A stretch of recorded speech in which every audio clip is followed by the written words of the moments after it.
This car next to me is the comeback story car enthusiasts have been waiting for.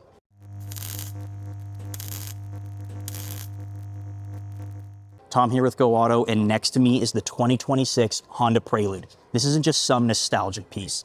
This is Honda proving that a classic two-door sports car can be revised for 2026 with all the modern tech, bells and whistles, and that hybrid efficiency.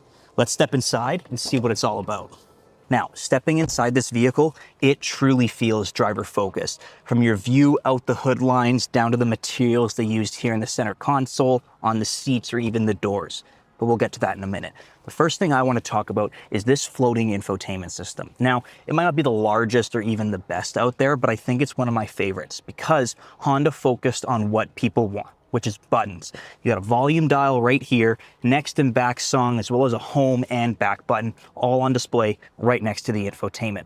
And something else they have is physical climate control buttons. And these climate controls are really easy to use, especially when you're having a little bit of fun on Groat Road or trying to pass someone on the motorway. Your fan speed's right there in the middle, as well as your temperature left and right for both passenger and driver. And the heated seat buttons aren't hidden in the infotainment system. Buttons right there for you, easy to access. Genius, Honda. Another thing they did pretty well is a seamless integration of phone tech into the infotainment system. Now, they do have wireless CarPlay and Android Auto, which, don't get me wrong, are fantastic systems to have, but I love that this system has built-in Google and built-in voice Alexa, as well as Google voice control systems. This just makes using your infotainment system so much easier and, quite frankly, more reliable. Now, the second screen in this vehicle is going to be the digital driver's display. Now, personally, it's not the most customizable out there, but it does everything you need it to, and for people wanting a Prelude, you're going to love it. The left side is your battery hybrid system, the middle is going to be your assistance systems, and the right side has all your usual information, plus a speedometer. You can bring up things like a G meter, trip and fuel economy, driver attention, safety features. It's all there for you, and you can tailor it to whatever you want. But something else in this driver's display can do is actually change its aesthetic theme through the drive modes here. Push down, it's in sport mode. Now, this is where I keep the vehicle at all times if I have it. I like a little more of that get up and go kind of driving feeling in the vehicle, and this certainly delivers on that. Your driver's display is now in red, and you get that sportier thrill behind the wheel with the drive modes. You also get Grand Touring or GT mode. This is going to be more of like your canyon driving kind of vehicle. Now you have your comfort, which it could be your normal daily driving, as well as an individual mode, which is kind of a create your own drive mode.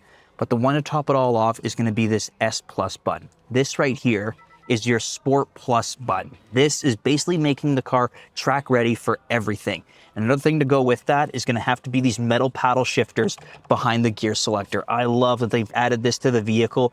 Just gives it a lot more of that sportier edge that other vehicles don't necessarily offer. Now, the next thing to talk about is going to be design as well as fit and finish. The best place to talk about are these seats. Nicely bolstered on your hips and up on your rib cage as well. You're certainly not going to be sliding out in a tight corner, which I like. Top it off, I also really like the embossment of Prelude up on the headrest, and this nice surrounding of leather really gives it that premium finish. They also have blue and light gray stitching, just like the center console and up on the dash here. But for this dash, I really like how they have Prelude stitched on the side there to really upscale its finish. And here in the center console, it's got a nice minimal design to it, which is really nice. The middle section here is where your gear selector is, a button-operated gear selector, which is nice and easy and never to be confused with.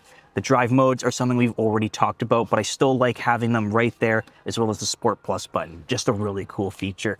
Next to that also is going to be your parking brake and your brake hold system for stopping on steep slopes or at a train station, which I really like. And I find a lot of vehicles of this size tend to lack a little bit in storage, but this vehicle makes up for it pretty good. Not only do you get two decent sized cup holders here, but your center console is also a pretty decent size. Same with the door pockets, but the best one has to be the wireless charger tucked away right there in the middle. Just place your phone there, never have to bother with it again. You get two USB-C ports and a 12-volt socket to top it off, so even if your front passenger or the ones out back need to have a place to charge, you can do that here with this vehicle. Now, the rear seats definitely emphasize that 2+2 styled configuration, which essentially means it's tight back here. My head's right up against the glass, my knees are against the seat, which is in my driving position, but I will say, comparing these back seats to something similar like a Porsche 911, it's definitely a lot more spacious in here. Trust me. And if you want to see what I look like in those seats, head over to our YouTube channel and check that out. Back here, amenities are a little bit on the low side. You got speakers on either side, little hooks right here to hang anything up, although I'm pretty sure those are reserved for the front seat people. And I actually really quite like this. Instead of having an open space, you can place your phone there. This allows you to keep space in between your legs a little more open, and you can grab your phone, take a look at it, open an app, and put it back down, which is quite nice to have. And if you do plan on having kids back here, like booster seats or car seats, you can definitely do that, because right under these little patches, you can pull these down and it reveals your child's seat anchor points right underneath them for easy access. Now for the rear of the vehicle, you probably think it has your usual sports car small opening, but trust me, this one's got something special. It's actually more of a hatchback sportback design here, opening up with the trunk and the glass, giving you a massive opening back here. But the trunk is pretty impressive. You get really good depth and distance back here with some grocery hooks for the small getaway things. And if you need to add more, you can easily access the latches on these seats from the side. With it being a 60-40 split, you can fold down the one side to give you space for 2 golf bags and duffel bags for a weekend trip with a buddy. Pretty smart thinking on Honda's end. When you bring this to a close, you're greeted to a really nice plaque of Honda badging right here and a nicely integrated opening for the trunk release. Prelude is also gloss black and cursive, paying homage to the Prelude of generations prior. And I also really like this full width LED light bar back here, really giving it that nice futuristic look while still being timeless. And the gloss black up here can be seen down below to match, with a nice blue accent at the bottom, similar to what we're going to see on the side and front. Moving to the side profile, my favorite element has to be these flush door handles, because when in motion or locked at a standstill, it's nice and flush. But when you hit unlock, the door handles pop open, making it nice and easy to get in. And to lock it, I think it's even cooler, because all you have to do is push the little button right there and they become flush with the body lines again. And the best body line has to be this crease right down here at the bottom. It helps channel air in and around the vehicle, also with this actual functional air vent, a really cool touch. And down below here are 19-inch gloss black alloy wheels, bespoke to only the Prelude in Honda's lineup. And those blue accents we mentioned out back can also be seen on the brake calipers, which is probably my favorite design element of the vehicle. And I know we're talking about design and sportiness of this coupe. We have to. But another thing I have to mention is the standard Honda Sense 360, which gives you a plethora of safety features. Things like blind spot cameras, collision mitigation, lane tracing, all of those things are standard in a sports car like this, making you essentially have a second set of eyes anywhere you drive. That's pretty cool.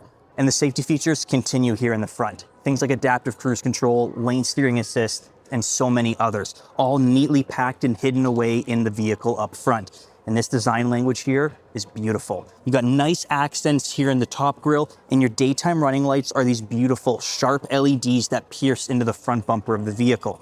But the whole assembly is full LED. That gives you perfect visibility on those nighttime drives. Down below, a big thing to talk about is a lot of vehicles nowadays tend to have fake air vents and using the grille as more of a design language. Where here with the Prelude, every vent you see front, side, and rear are all real and functional.